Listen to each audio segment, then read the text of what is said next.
जिस तरह का पैक्ट सऊदी और साथ ही साथ पाकिस्तान के साथ 2025 सितंबर में हुआ था, बिल्कुल वही पैक्ट इस वक्त हो गया है इन तीनों देशों के बीच। यानी ये कह सकते हैं कि पाकिस्तान और सऊदी के बीच जो पैक्ट हुआ था सितंबर 2025 को, उसमें एक प्लस हो गया है टर्की।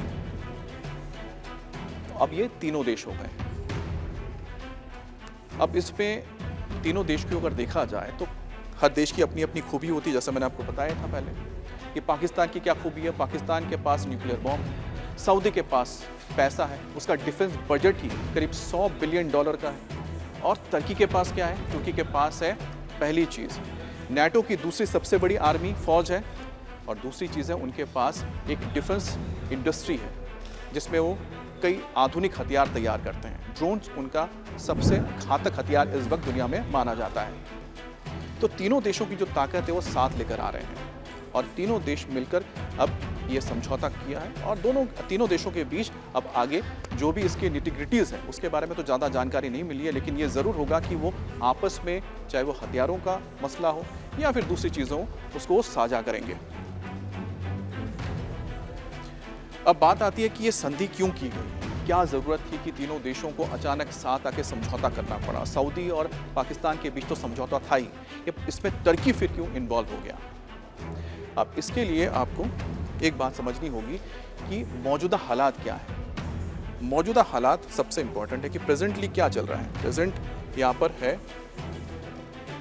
ईरान।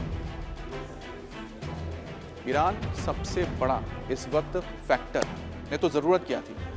क्या ऐसा हो गया था कि तुर्की को इसमें आना पड़ा, यहाँ पर पाकिस्तान के साथ पहले सऊदी अरब को ये ट्रीटी करनी पड़ी। इसकी वजह है ईरान, क्योंकि इस वक्त जो हालात मिडिल ईस्ट के बने हुए हैं उसमें एक बात तो ईरान ने दुनिया के सामने साबित कर दी है कि अमेरिका जैसा दुनिया का सुपर पावर ईरान को घुटनों पर लाने में नाकामयाब रहा। 150 दिन का वक्त हो चुका है। 28 फरवरी 2026 को पहला हमला हुआ था, जिसके बाद से हमले होते रहे, संघर्ष होता रहा, समझौता भी हुआ, माना गया कि शायद डील हो गई है, अब सब कुछ नॉर्मल हो जाएगा। लेकिन अमेरिका जो चाहता है ईरान वो करने को तैयार नहीं है, क्योंकि ईरान अपनी शर्तों पर ही ट्रीटी करेगा। और पूरी दुनिया को ईरान ने बता दिया कि वो सुपर पावर के सामने झुकने को तैयार नहीं है, और सरेंडर अमेरिका करवा भी नहीं सकता। यानी कि जो दबदबा है इस वक्त मिडिल ईस्ट में वो ईरान का साफ नजर आ रहा है। और जिस तरह से उसने स्ट्रेट ऑफ हॉर्मुज पर नाकेबंदी करके पूरे अरब देशों को, गल्फ कंट्रीज को धूल चटा दी है, उसके बाद सऊदी अरब के लिए ये बड़ा मसला हो गया कि क्योंकि पूरे इस अरब वर्ल्ड का खाड़ी देशों का सबसे मजबूत देश माना जाता था, सबसे अमीर देश है। दूसरी बड़ी बात है कि पिछले कुछ दिनों में देखा गया जिस तरह से हॉर्मुज के बाद बाबल मंदेब या जो रेड सी का इलाका पड़ता है, इस इलाके से भी जहाज़ों की आवाजाही पर रोक लगा दी है हुतीज़ ने, जो ईरान के प्रॉक्सी हैं। तो कुल मिलाकर ईरान ने जिस तरह से पूरी घेराबंदी की है और जिस तरह से वो पूरे दुनिया के सामने एक मजबूत ताकतवर मुल्क के तौर पर मिडिल ईस्ट में निकल कर आया है, ये कहीं ना कहीं सऊदी के लिए बहुत बड़ा खतरा पैदा कर रहा है। और दूसरी सबसे इंपॉर्टेंट चीज़ है वो है शिया और सुन्नी, क्योंकि ये तीनों देश जो हैं, चाहे वो पाकिस्तान, सऊदी और तुर्की, ये तीनों देश सुन्नी हैं। इसमें से एक लौता है ईरान जो शिया देश है, और ये शिया एक देश है जिसने पूरे मिडिल ईस्ट में इस वक्त सबको धूल चटा के रखी हुई है, यहाँ तक कि दुनिया के सबसे ताकतवर मुल्क अमेरिका को भी। अब पाकिस्तान इसमें एक ऐसा देश है जो लगातार ईरान के साथ मध्यस्थता की बात कर रहा है, लेकिन है तो वो सऊदी के करीब, तुर्की के करीब।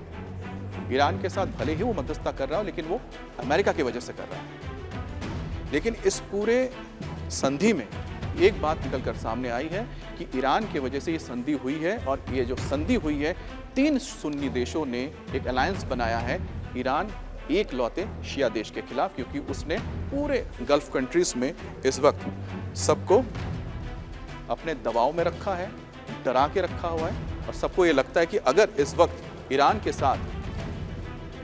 साथ अगर आपको लोहा लेना है, मुकाबला करना है, तो सबको साथ में आना पड़ेगा, साथ में आने के लिए ये तैयार हुआ है। अब बात आती है संधि का असर क्या होगा। अब इस संधि को लेकर अगर बात करते हैं तो इसमें पहली चीज़ है कि इस संधि में क्या होगा, तो इसके लिए थोड़ा एक मैप के जरिए हम समझेंगे। तो सवाल यह है कि आखिरकार